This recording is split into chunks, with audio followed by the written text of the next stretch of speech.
Ayan sila ni Kuya. Galing pa sila ng Agusan del Sur. Saan sa inyo sa Agusan ngayon, Kuya? Rosario? Rosario, Agusan del Sur. Saan yan? Sa Unahan San Francisco. Sa kuan, ano ba yung Toronto? Hindi pa? Hindi pa kayo abot ng ha? San Francisco. Wala pa sa Toronto. Ayan. Okay. So pumunta sila dito ni Kuya. Ano pangalan mo, Kuya? Iljan Asis. Iljan Asis. Si Kuya Iljan Asis. Ikaw, Kuya? Lotlot. Ha? Sarati. Sarati, mayroong Sarati dito pumunta. Taga-Agusan, di ba? Kumuha din.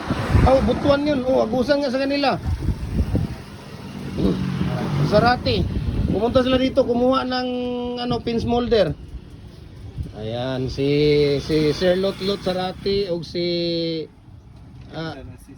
Iljan. Si Sir Iljan Asis. Ayan. So, wala tayong muna presyo, Kuya, kaya tayo maban tayo ni Anita. Ayan, babalik tayo dito sa ano bang plano ninyo? Hollow blocks, mga pins concrete post or dragon fruit post? Mayroon tayo dito na available dyan sa likod.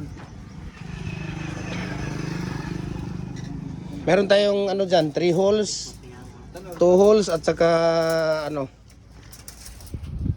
So dito tayo, halika. Sa bodega, marami tayo doon sa bodega. Ito yung 3 holes natin na fix. Ayan, meron tayong 3 holes na fix. Meron din tayong 4 holes na fix, adjustable. Ayan. Adjustable na po yan.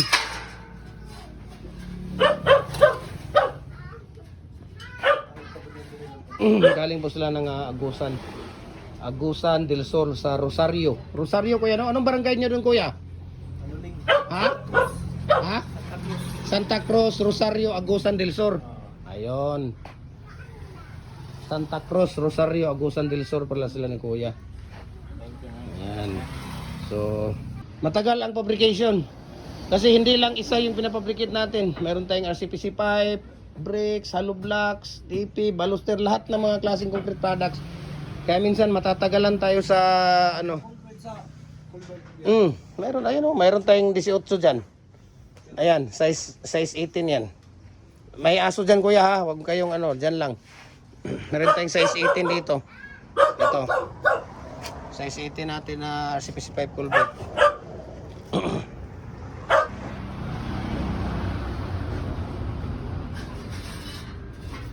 3 holes. Kaso hindi kakarga dyan, hindi kakasya sa ninyo, no?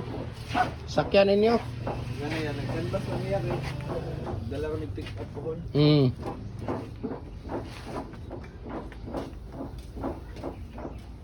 Maganda yan doon sa inyo, Kuya.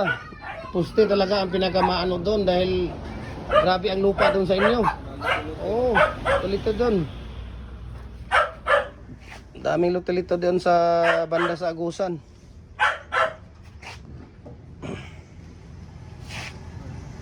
Yan sila ni Kuya. So tingnan natin kung ano yung makukuha nila dito, no? Ano yung makukuha nila dito ngayon sa natin, sa mga molder natin. And Kuya, thank you for coming Jim Hardware, Kuya, ha? Maraming salamat sa pag-trust ng Jim Hardware Cagayan de Oro.